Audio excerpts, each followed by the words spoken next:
प्रभु तेरी वाणी जीवन की रोटी, नैनों की ज्योति अंधेरा मिटाती।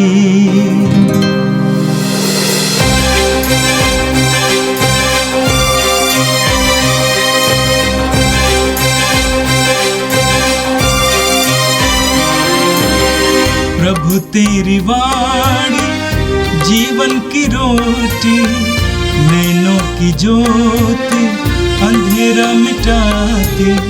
प्रभु तेरी वाणी जीवन की रोटी, नैनों की ज्योति अंधेरा मिटाती। वाणी वाणी वाणी वाणी वाणी पवित्र है, शाश्वत है, जीवन का मन्ना है। 17 मई शनिवार। पहला पाठ प्रेरित चरित अध्याय 13 पद संख्याएं 44 से 52। अगले विश्राम दिवस नगर के प्राय सब लोग ईश्वर का वचन सुनने के लिए इकट्ठे हो गए। यहूदी इतनी बड़ी भीड़ देखकर ईर्ष्या से जलने लगे और पौलुस की निंदा करते हुए उसकी बातों का खंडन करते रहे। पौलुस और बरनबास ने निडर होकर कहा, यह आवश्यक था कि पहले आप लोगों को ईश्वर का वचन सुनाया जाए, परंतु आप लोग इसे अस्वीकार करते हैं और अपने को अनंत जीवन के योग्य नहीं समझते। इसलिए हम सब गैर यहूदियों के पास जाते हैं। प्रभु ने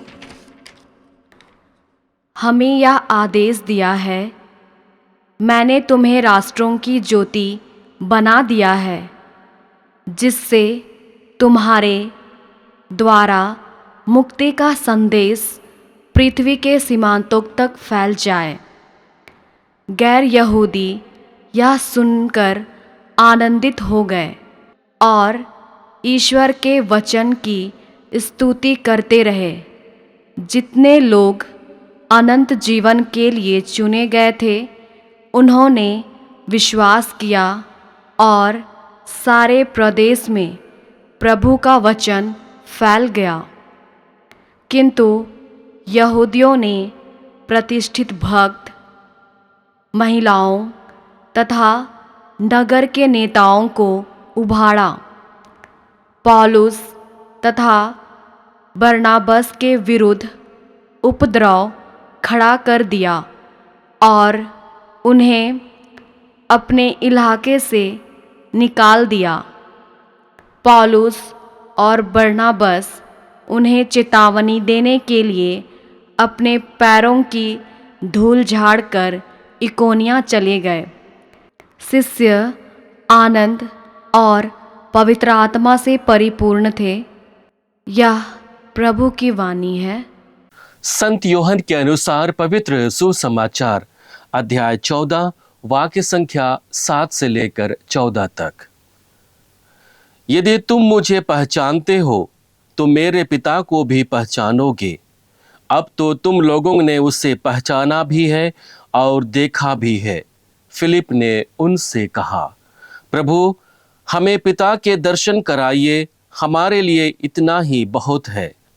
ईसा ने कहा, फिलिप, मैं इतने समय तक तुम लोगों के साथ रहा, फिर भी तुमने मुझे नहीं पहचाना। जिसने मुझे देखा है उसने पिता को देखा है। फिर तुम यह क्या कहते हो, हमें पिता के दर्शन कराइए? क्या तुम विश्वास नहीं करते कि मैं पिता में हूँ और पिता मुझ में है? मैं जो शिक्षा देता हूँ वह मेरी अपनी शिक्षा नहीं है। मुझ में निवास करने वाला पिता मेरे द्वारा अपने महान कार्य संपन्न करता है। मेरी इस बात पर विश्वास करो कि मैं पिता में हूँ और पिता मुझ में है, नहीं तो उन महान कार्यों के कारण ही इस पर विश्वास करो। मैं तुम लोगों से यह कहता हूँ, जो मुझ में विश्वास करता है वह स्वयं वे कार्य करेगा जिन्हें मैं करता हूँ। वह उनसे भी महान कार्य करेगा, क्योंकि मैं पिता के पास जा रहा हूँ। तुम मेरा नाम लेकर जो कुछ मांगोगे मैं तुम्हें वही प्रदान करूँगा, जिससे पुत्र के द्वारा पिता की महिमा प्रकट हो। यदि तुम मेरा नाम लेकर मुझसे कुछ भी मांगोगे मैं तुम्हें वही प्रदान करूँगा। यह प्रभु का पवित्र सुसमाचार है। ख्रिस्त प्रभु की जय। यीशु में मेरे प्रिय भाई और बहनों, आज का पहला पाठ प्रेरित चरित्र से लिया गया है। आज के पहले पाठ के द्वारा हमें न केवल प्रेरितों के साहस और उनके मिशन कार्य के दृष्टिकोण को बताया जा रहा है, बल्कि व्यक्तिगत विश्वास, समुदाय की भूमिका और ईश्वर के सार्वभौमिक प्रेम को भी बताया जा रहा है। पास्का पर्व के बाद हम लोग लगातार प्रेरित चरित्र से पहले पाठ के रूप में वचन को सुनते आ रहे हैं और उन वचनों में विशेष रूप से विश्वास और विश्वास के बाद व्यक्ति और समुदाय की भूमिका और उसके साथ ईश्वर के सार्वभौमिक प्रेम को हमारे सामने रखा जा रहा है और हमारे लिए मनन चिंतन का एक अवसर दिया जा रहा है। हम देखते हैं कि सुसमाचार लगातार प्रेरितों के द्वारा बहुत सारे लोगों को दिया जा रहा है। उनमें जो कोई विश्वास करता है उनके जीवन में एक नया जीवन पनपता है। उनकी पहचान मसीह के नाम के द्वारा होती है। वहीं समुदाय के द्वारा उस मसीही जीवन की एक भूमिका बताई जाती है कि कैसे एक क्रिस्तीय समुदाय को अपने जीवन को बिताना है। और इन सभी का एक मूल प्रभाव को हम देखते हैं ईश्वर के प्रेम के द्वारा। जिस किसी ने भी ईश्वर के सुसमाचार को ग्रहण किया, ईश्वर का प्यार उनके जीवन में मिला। हम देखते हैं कि जो लोग विश्वास के द्वारा सुसमाचार को स्वीकार करते हैं उन्हें पवित्र आत्मा का वरदान मिलता है, उन सभी को पवित्र आत्मा का अभिषेक मिलता है। और यही बात हमारे वर्तमान के जीवन को परखने और उस पर विचार करने का एक अवसर देती है। आज के पहले पाठ के द्वारा हमारे सामने दो महत्वपूर्ण सवालों को रखा जा रहा है। पहला सवाल है, क्या मैं सुसमाचार को खुले हृदय से सुनता और स्वीकार करता हूँ?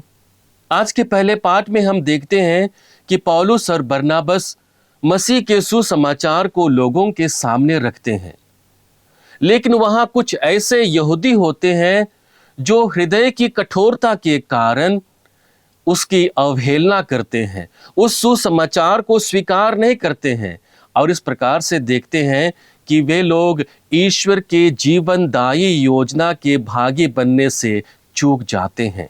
वहीं दूसरी ओर देखते हैं कि किस प्रकार से ईश्वर का प्रेम दूसरे भाषा भाषी बोलने वालों के बीच में प्रकट होता है।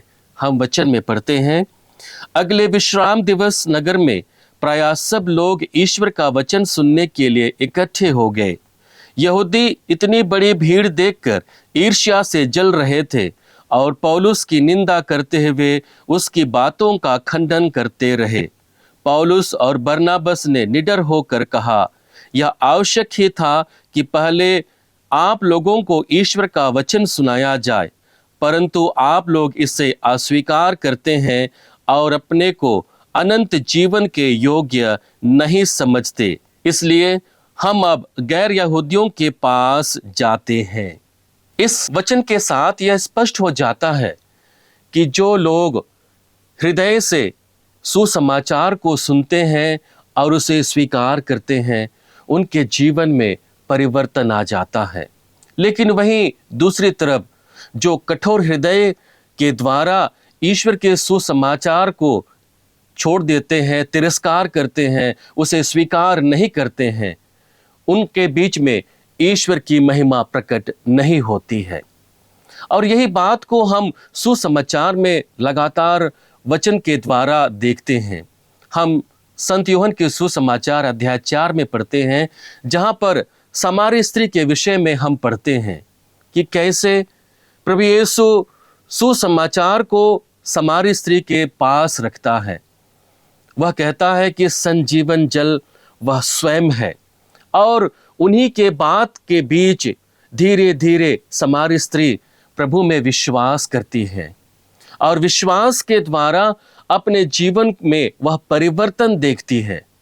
अब वह अपने घड़े को छोड़ करके वह अपने गांव जाती है और मसीह के विषय में लोगों के बीच साक्ष्य देती है, और उसी विश्वास के द्वारा बहुत से लोगों को वह प्रभु के सामने लेकर के आती है, और लोग अपने विश्वास के द्वारा प्रभु को एक जीवनदायी स्रोत के रूप में देखते हैं। और यही बात लगातार ईश्वर विभिन्न रूपों और माध्यमों के द्वारा हम जैसे विश्वासियों के बीच प्रकट करते हैं। प्रार्थना के द्वारा, सुसमाचार की घोषणा के द्वारा, वचनों पर मनन चिंतन के द्वारा। आज हमारे सामने एक बहुत बड़ा सवाल है, क्या मैं सुसमाचार को खुले हृदय से सुनता हूँ, उसे स्वीकार करता हूँ? यदि हम सुसमाचार को खुले हृदय से स्वीकार करते हैं, उसे सुनते हैं, तो हमारे जीवन में परिवर्तन आएगा, हमारा एक नया पहचान बन जाएगा, और हमारी पहचान मसीह में होने लगेगी। दूसरी महत्वपूर्ण बात है सुसमाचार के प्रति हमारी जिम्मेदारी। सुसमाचार हर एक विश्वासी को दिया जाता है, और सुसमाचार के द्वारा उस विश्वासी में विश्वास जागृत होता है, और उसी विश्वास पर केंद्रित होकर विश्वासी अपने जीवन को जीने लगता है, और यही उसकी सबसे बड़ी जिम्मेदारी है। आज हमसे कौन सी जिम्मेदारी के विषय में प्रभु कहते हैं? हम संत मत्ती के सुसमाचार अध्याय 5 वाक्य संख्या 13 में पढ़ते हैं, जहाँ पर प्रभु कहते हैं, तुम पृथ्वी के नमक हो। वाक्य संख्या 14 में पढ़ते हैं, जहाँ पर प्रभु कहते हैं, तुम संसार की ज्योति हो। और यही कार्य आज हमें अपने जीवन में करने की आवश्यकता है। जिस प्रकार से नमक सब्जी में, खाने में स्वाद को लेकर के आता है, उसी प्रकार ख्रिस्ती विश्वासी होने के नाते हमारे जीवन को अर्थपूर्ण बनाना है। दूसरों के जीवन में हमें अर्थ लेकर के आना है, मसीह के स्वाद को लेकर के आना है, मसीह के ज्योति को लेकर के आना है। जो लोग टूट गए हैं, जो लोग बिखर गए हैं, उनके लिए आत्मविश्वास की ज्योति को जलाना है, और यही कार्य को हमें लगातार करना है। आगे वचन 16 में प्रभु कहते हैं, उसी प्रकार तुम्हारी ज्योति मनुष्यों के सामने चमकती रहे, जिससे वे तुम्हारे भले कामों को देखकर तुम्हारे स्वर्गिक पिता की महिमा कर सके। हमारे भले काम ही हमारे जीवन में ईश्वर की महिमा को प्रकट करता है, और यही हमारे लिए सबसे बड़ी जिम्मेदारी है कि हम अपने ख्रिस्त विश्वास में नमक और ज्योति बन पाए। यीशु में मेरे प्रिय भाई और बहनों, सुसमाचार के द्वारा हर एक लोगों को विश्वास में जीने का न्योता मिलता है, और उस न्योते के साथ हमें एक जिम्मेदारी दी जाती है, जिसे हम अपने कार्यों के द्वारा संपादित करते हैं। आज के सुसमाचार में हम देखेंगे कि प्रभु इसकी गहरी आध्यात्मिकता को अपने प्रेरितों के सामने रखने की कोशिश करता है, और उस आध्यात्मिकता को रखने के साथ अपने रिश्ते को अपने शिष्यों के साथ एक नया रूप देने की कोशिश करता है। प्रभु कहता है कि उसके कार्य को देखकर वे पहचान जाएंगे कि पिता उसमें बना हुआ है। हम सुसमाचार में पढ़ते हैं, यदि तुम मुझे पहचानते हो तो मेरे पिता को भी पहचानोगे। अब तो तुम लोगों ने उसे पहचाना भी है और देखा भी है। इस कथन के साथ प्रभु यीशु यह बताने की कोशिश करता है कि यीशु में ही पिता की पूर्ण पहचान संभव है। यीशु का जीवन, प्रेम, क्षमा और सेवा ये सब बातें जीवंत ईश्वर की छवि के रूप में उभर कर आती है। इसलिए हम कह सकते हैं कि पिता कोई दूर और अदृश्य शक्ति नहीं है, बल्कि यीशु के द्वारा हमारे बीच निवास करने वाला जीवंत ईश्वर है। हम देखते हैं कि शिष्य लोग इस बात को समझने में असमर्थ हो जाते हैं और फिलिप उनसे पूछता है, प्रभु हमें पिता के दर्शन कराइए, हमारे लिए इतना ही बहुत है। यीशु स्पष्ट शब्दों में यह कह देते हैं कि जिसने मुझे देखा है उसने पिता को देखा है। यीशु के जीवन को, यीशु के प्रेममय स्वभाव को, यीशु के क्षमाशीलता को, यीशु के दयालु स्वभाव को जिस किसी ने अनुभव किया है उसने पिता को अनुभव किया है। दूसरी महत्वपूर्ण बात है विश्वास और प्रार्थना में सामर्थ्य के बारे में। यहाँ पर प्रभु यीशु यह स्पष्ट कर देता है कि जो कोई विश्वास करता है और विश्वास के द्वारा अपने कार्य को संपादित करता है, उनके जीवन में प्रभु का सामर्थ्य प्रकट होता है। हम वचन में पढ़ते हैं, मैं तुम लोगों से यह कहता हूँ, जो मुझ में विश्वास करता है वह स्वयं वे कार्य करेगा जिन्हें मैं करता हूँ, वह उनसे भी महान कार्य करेगा, क्योंकि मैं पिता के पास जा रहा हूँ। प्रभु आगे कहते हैं, तुम मेरा नाम लेकर जो कुछ मांगोगे मैं तुम्हें वही प्रदान करूँगा, जिससे पुत्र के द्वारा पिता की महिमा प्रकट हो। यदि तुम मेरा नाम लेकर मुझसे कुछ भी मांगोगे तो मैं तुम्हें वही प्रदान करूँगा। और इस कथन के साथ प्रभु यीशु यह स्पष्ट कर देते हैं कि विश्वास और प्रार्थना में सामर्थ्य है। यीशु में मेरे प्रिय भाई और बहनों, आज के दोनों पाठ विशेष रूप से हमारे ख्रिस्तीय बुलाहट और उसकी जिम्मेदारी को समझने का एक अवसर दे रहा है। आइए, जब हम इन दोनों पाठों पर मनन चिंतन कर रहे हैं, एक बार फिर से अपने बुलाहट और अपनी जिम्मेदारी को हम परख कर देखें कि जिस विश्वास को जीने के लिए प्रभु के द्वारा हमें निमंत्रण मिला है, बपतिस्मा मिला है, क्या मैं उसके प्रति वफादार बने रहता हूँ? क्या मैं ईश्वर के प्रेम को अपने जीवन में क्रियान्वित करने में सक्षम होता हूँ? हम प्रभु से बल मांगे कि हम अपने विश्वास को जीते हुए लगातार प्रभुमय जीवन जी सके। हे सर्वशक्तिमान पिता परमेश्वर, हम धन्यवाद देते हैं तेरे पुत्र हमारे प्रभु यीशु ख्रिस्त के लिए, जिनके द्वारा हमें ख्रिस्तीय बुलाहट का वरदान मिला है।